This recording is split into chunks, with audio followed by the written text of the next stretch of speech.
Hello, good evening mga kadogo. Pasensya na uli kung ngayon lang uli ako nakapag-content. Okay, gagawa ng vlog mga kadogo. No? So, itong ibablog ko ngayon sa inyo is about uli dun sa masungit kong si Cotton.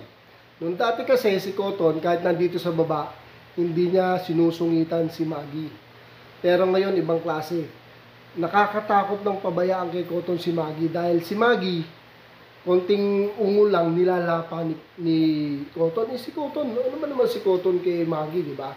Isang ngata lang dyan, baka lulukin yung buo si Maggie. Tsaka si Maggie kasi, pag inaaway, hinihimatay. Twice ko na hong nirevive yan. Sini-CPR ko. So, luckily, nare-revive pa. Ngayon, may edad na mahirap na. Kaya ito mga kadogo, naglagay ako ng CCTV dito sa loob na ng bahay. Sige lang, papakita ko. So, ayan mga kadogo, inayos ko na yung CCTV na yan.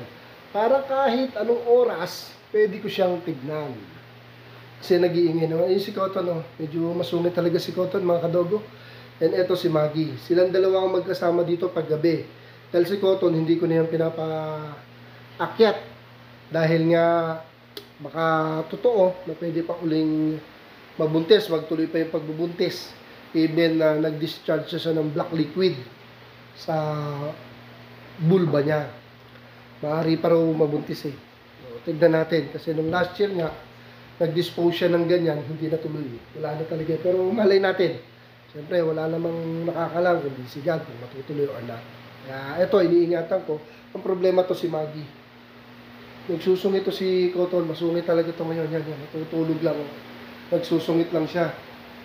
Buti pa itong aking German Shepherd, yan lang. Walang ka-problema sa German Shepherd ko, di ba? Tsaka ito, walang ka-problema no? Kaya itong pinoproteksyonan ko ngayon dahil masungit. Pinoproteksyonan natin si Maggie, mga kadogo, okay? So, yun. Si Maggie, paggabi dito, dahil kami matutulog na. Diyan. Ayan siya, ayan. Okay? So, eto naman, yung dalawang magnanay na makulit. Yun. Kasi gusto ko na silang papasukin dito. Dahil nga wala na yung mga apo ko, pwede ko na papasukin yan. Kaya lang, nung pinapasok ko kagabi, actually kaninang maga, unang-una nilapang, yun. Pinupakan talaga nila si Maggie. Kasi si Maggie, dito ko na nga pinatutulog sa sofa. Pinupakan talaga, delikado talaga to. Kaya dapat meron tayo, ayun, monitor na CCTV dyan, 24/7. Dati mga kadogo, meron akong CCTV na pambarangay, yung 4 channel. So, hindi ko na yun tinuloy, mas maganda pala to. Okay? Ganon din Mas maganda to, dahil ito, sobrang high-tech siya.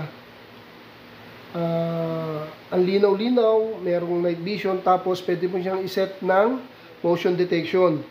So, nagte-text sa akin pag mayroong nade-detect na gumagalaw. Kaya pag may nag-iingay. Ayan. Pag ito umiiyak na or tumatahol na yun, baka may inaaway na nagte-text na sa cellphone ko. Kaya nakikita ko kagad, binababa ko kagad mga kadogo. Yung ito talagang medyo masungit na yan. Sana buntis pa mga kadogo, no? Kaya ingat na ingat ako na hindi ko muna siya paakit-paakitin. Even wala na dito yung mga apo ko, hindi ko na muna pinapaakyat. Okay? So, ayun mga kadogo, yung story ko lang na kawawa naman kasi si Maggie. Matanda na si Maggie, mag-8 years na. Tapos, hinihimatay niya pag ninumpakan talaga. Paano pa kung si Cotton talaga titira dito? Si Cotton naglalakjo. Magulat ako, paano lang nakita ko doon sa nguso ni Cotton. Lunok-lunok niya na to si Maggie. Kaya hindi naman mangyayari yun dahil pioneer kong aso to Regalo sa akin to ng anak ko. Taga Bulacan na anak ko, na nag-isang babae. Regalo sa amin yan. Mahal na mahal namin yan. Tatanda yan dito, namamatay yan dito, kagaya ng asawa niyan si Brutus na Shih Tzu, namatay last year. So, ganoon na mangyayari dyan, enjoy na lang siya. So, dito muna tayo mga kadogo, inform ko lang kayo na, ayan, ready ko yung bahay para doon, at makita ko kung may umaway ba kay Maggie. Kaya kawawa naman talaga si Maggie, matanda naman dito pa. Okay? So, ayun lang mga kadogo.